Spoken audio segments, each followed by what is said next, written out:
let me try and look at some other questions. Now, what can we basically do to measure these right combinations, the tuples that we are talking about? We call them as rules. If the students are getting confused with the terminologies, then tuple is nothing but one rule, friends, in association rules, right? So we call them as rules. So how do we generate these rules, Bharani? Maybe you want to throw some light on that? Yeah, absolutely, Sharat.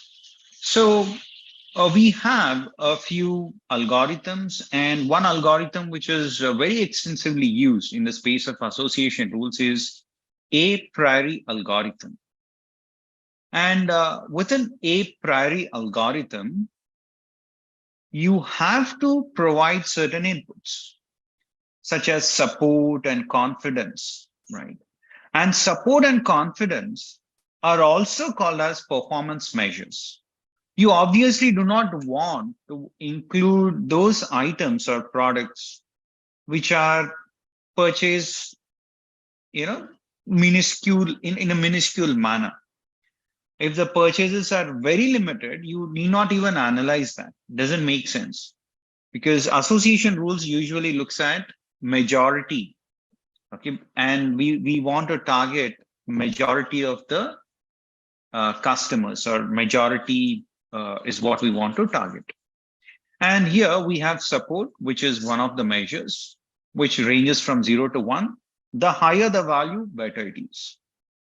And within support, we also have something called as antecedent and consequent. For example, if you have this, and this drug, then this condition or this disease will be cured. But what is the confidence, or what is the support? In how many clinical trials this and this drug was used to cure this disease?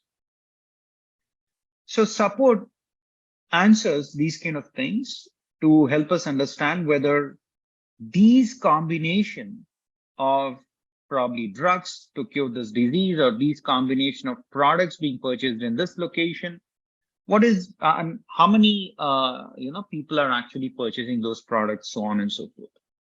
The more number of people, the more the number of purchasers, better is your association.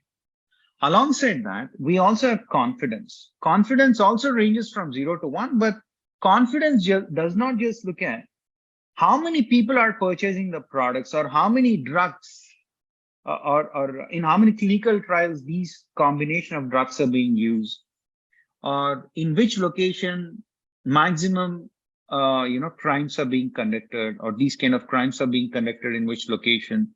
It doesn't just look at that. It also looks at the probability of the association among your tuple items.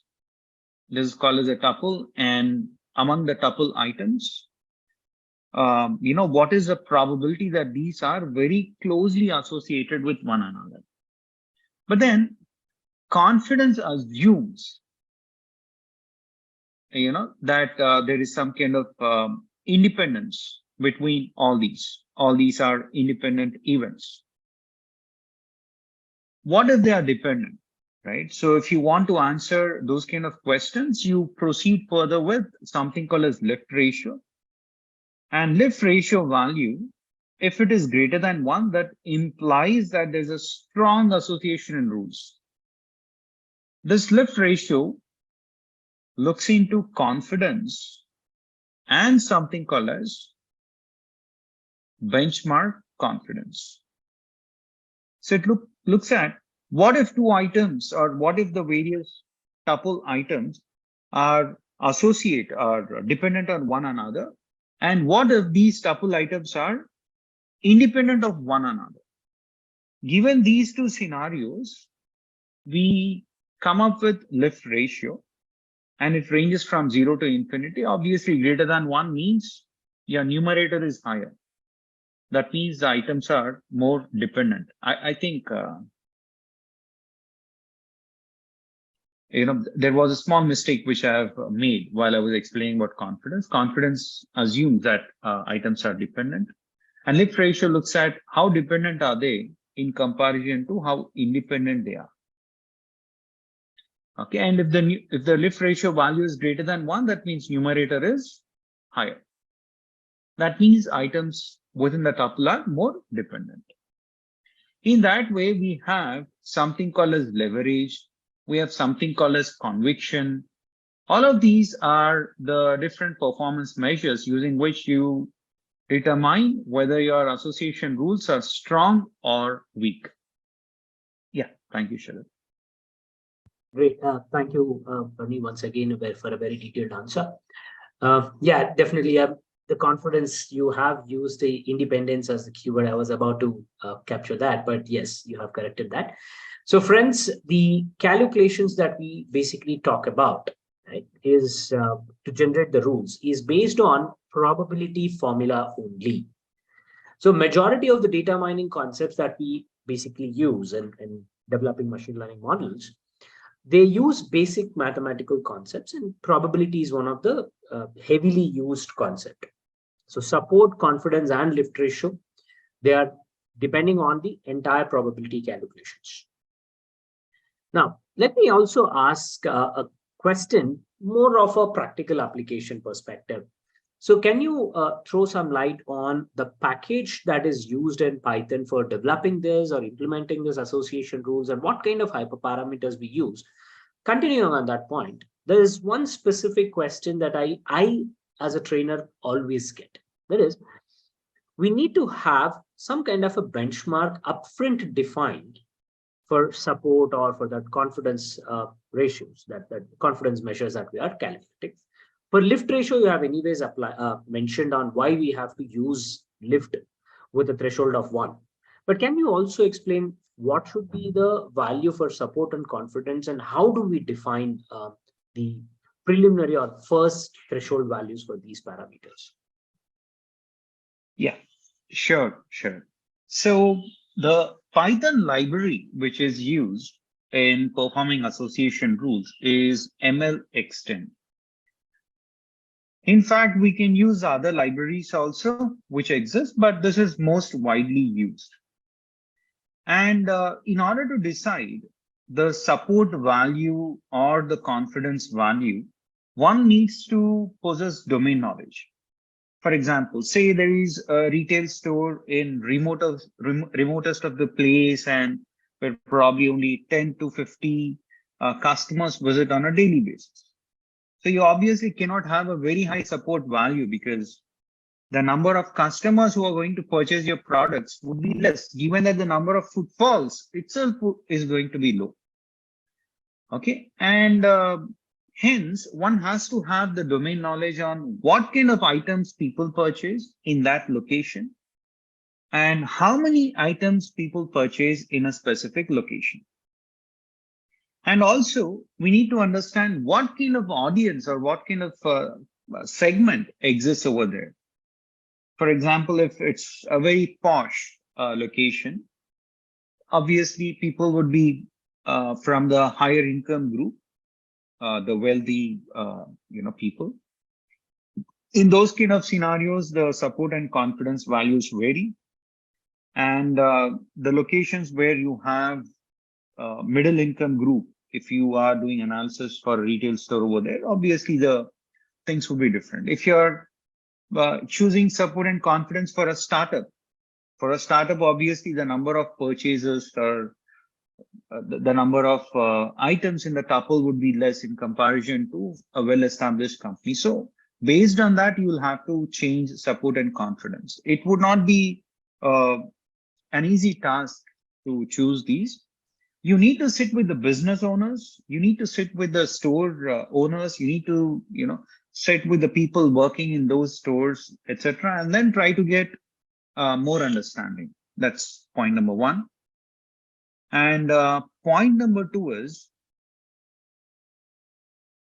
okay. And point number 2 is experiment, right? One has to experiment if they are in doubt. Choose different support values, choose different confidence values, keep experimenting, and then decide what combination of these values give you good result. Hence, this one term that I would be frequently using would be experiment when in doubt. Usually this is what you do, because the domain knowledge might not be sufficient in choosing the support value, but it will give you some ballpark indication. But otherwise, this is going to be a golden rule experiment. And there are a bunch of hyperparameters which exist. One is the minimum support, the support value. It ranges from 0 to 1, and it's a float value, meaning you can also provide decimal values here. And then you also have maximum length.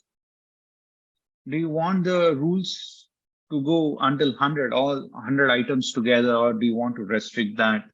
Yeah. And yep, so on and so forth. So once again, there are a bunch of hyperparameters which exist. Is it humanly possible to remember everything? Not really. But then, can you at least remember a few important things? Absolutely. And here we go. These two, I would say, are important when you use a priori algorithm, but there is also another function called as association rules. If you are using that, then metric is something that will help you, evaluate the different rules in a proper manner. Here, the default value is confidence. However, you can also use support, lift, leverage, conviction, etc. But when you use this, all these different metrics would automatically get generated. And I also see that there are certain questions. Oh, 1 second. Are there any specific questions in LING? Are there any specific questions in LING and what you shared? I didn't quite get that question, Govinda. Sharad, did you understand that question?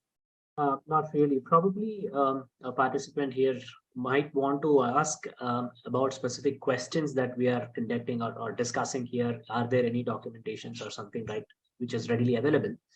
So for you, I would recommend you navigate to the mind maps on our website. We are updating the questions also onto the mind map. So today's discussions will be also get updated there, and you can refer to that as your document. Yep, absolutely. And also there is in learning resources, we have the cheat sheets, and we are updating those in learning resources. Under cheat sheets, when you click on download, of course, you need to provide your details, and then you'd be in a